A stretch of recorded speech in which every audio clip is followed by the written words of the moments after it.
I want to tell you guys about how I started training martial arts. Insane story. You guys ready? Get your popcorn. Let's get ready. It's going to be a really funny story, cool story for you guys too at home. So the year is 2018. I am a freshman going on to sophomore in college. And I went to a college that was on a quarter system, basically meaning every quarter we have 10 weeks where we have a quarter. So fall quarter, winter quarter, spring quarter, and then summer quarter for people that need it. I was one of those people that needed it, right? So I went to college thinking I was going to play basketball. That was my goal. I wanted to play D1 basketball. I wanted to be on stage. I wanted to hit three-pointers, hit game winners, everything I imagined in my mind. But obviously that wasn't the ultimate plan for me. So I actually ended up going to college for school in Southern California. Summer 2018, I move into a new place, new house that I'm going to live at for my summer term. I'm going to be taking chemistry, which is my first science classes, because this is when I changed to pre-med, meaning I was going to take courses that would prepare me for medical school. So I'm taking my first chemistry classes. I don't know anything about chemistry. And anyone that knows chemistry knows that learning chemistry is like learning German. It's like learning a new language. Naturally, I was kind of apprehensive about it. I was thinking about it a lot. I was like, okay, I need to be really prepared this summer.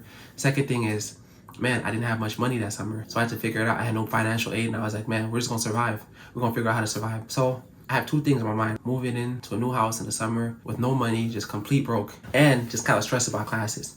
The first night I moved in to the new house, my roommates weren't there. I had some of my roommates that had traveled with their family. Some of them weren't going to be at home. One of my roommates was coming the next day. So I'm here alone in Riverside, California. And I had a friend, like a girl I was seeing at the time. So I invited her over. We're hanging out. The house that I moved into was kind of, it's a college house, right? So some doors were broken. The yard was kind of messy. We had no blinds. So it was kind of just, it was a mess in there. So I moved in my stuff. It's around 11 p.m. I'm talking to my girlfriend at the time, you could say. And man, at 11:30 p.m., my bed was kind of like by the window. And as I'm laying on my bed, just kicking it, I see like the outside curtains open up and I just see like a black face looking. I was like, oh my God. So my heart at this point is like down to my knees. She's freaking out. I'm freaking out. I'm like, what's going on? Immediately, we kind of hide against a corner. And again, the room is dark. So I don't know if he knew we were there. I see his face again and he's like banging on the window. I'm like, does he live here? No, he doesn't live here. He can't live here. What are we going to do? And 10 seconds later, I see him kind of walk down lateral to the house. And now he's on the front porch, banging against it. Just banging against the door. I'm like, oh shit. I'm nervous. She's freaking out. I can like hear her breath. She's just freaking out. I'm as nervous as she is, but I got to be stoic. You know how it is. So I get up. I go to the closet. And all I had was like a few belts. I grab belts. I wrap my hands around with the belts. I go into the room, right? I'm seeing him from the hallway window. I see him like kind of panting, almost like if you ever seen like watch National Geographic, you see like a lion pace its prey. I'm seeing him panting. I'm like, shit, what am I gonna do? I wrap my hands, I get in the hallway, I told her like, hey, if I don't come back in 10 minutes, call my other roommate, who was my roommate for my first year in college. I said, okay, call him, let him know, and he'll call the police. I was in that hallway and I could see the guy kind of like circle around the house and I could see him like move and try to get into our backyard. This dude was like 6'8". If you know me, I'm like 6'6". He was maybe 240. Bigger than me, scarier than me, everything. And I did not know how to fight. See, there's fear and then there's fear, right? I was in that hallway just waiting for him. And then finally he goes back into the front door. Now he's looking into the front door, trying to open the front door. It's pitch black in the house, so he doesn't know that I'm there. But like I'm like waiting for him outside the door.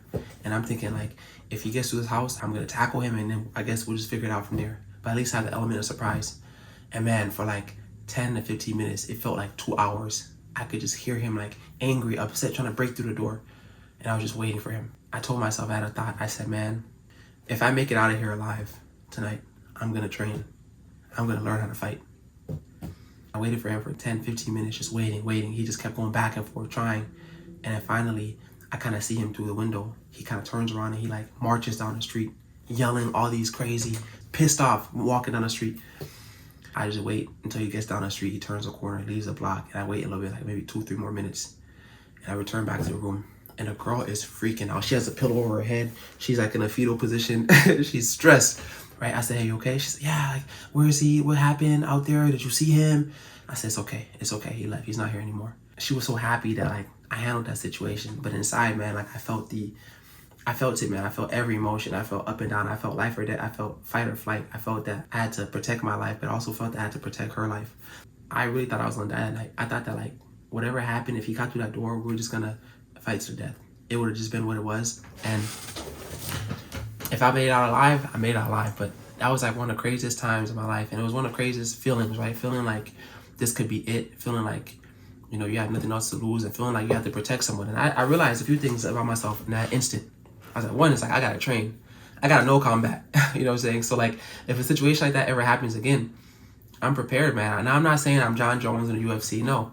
But I know enough to protect myself. I know how to take someone to the floor, how to control someone on the floor. I know many ways to get someone on the floor. I know how to wrestle. I know how to throw. I know judo. I know how to box. I know how to kick. I know how to strike. So I feel like I'm okay.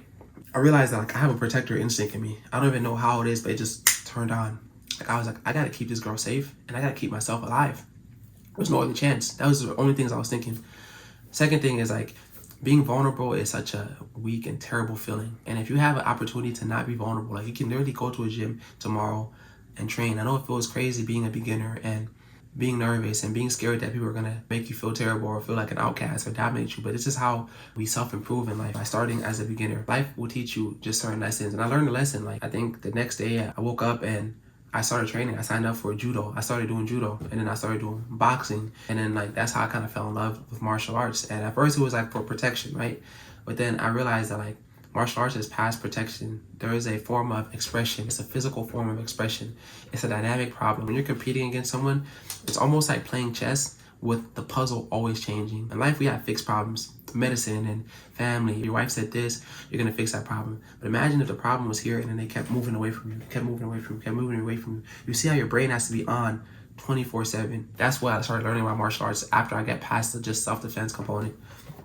That was just one story in college, and I was so grateful for the opportunities I had in college because, man, I just learned a ton and I got a chance to like express myself, explore myself, and learn myself. I didn't know that I had that in me that night. I also didn't know like how it felt to be in fight or flight, to genuinely fear for your life. And I also know now how it feels to have the assurance, the security that like I can also protect myself now and protect others. So man, if you found value from this video, just take away the lessons, you know, like if there's two things you learn or whatever, maybe comment below, maybe share some of your own stories. If you're in college, you know how college towns are. Like, comment, subscribe. We'll see you on the next one. See you later. Yvan, out.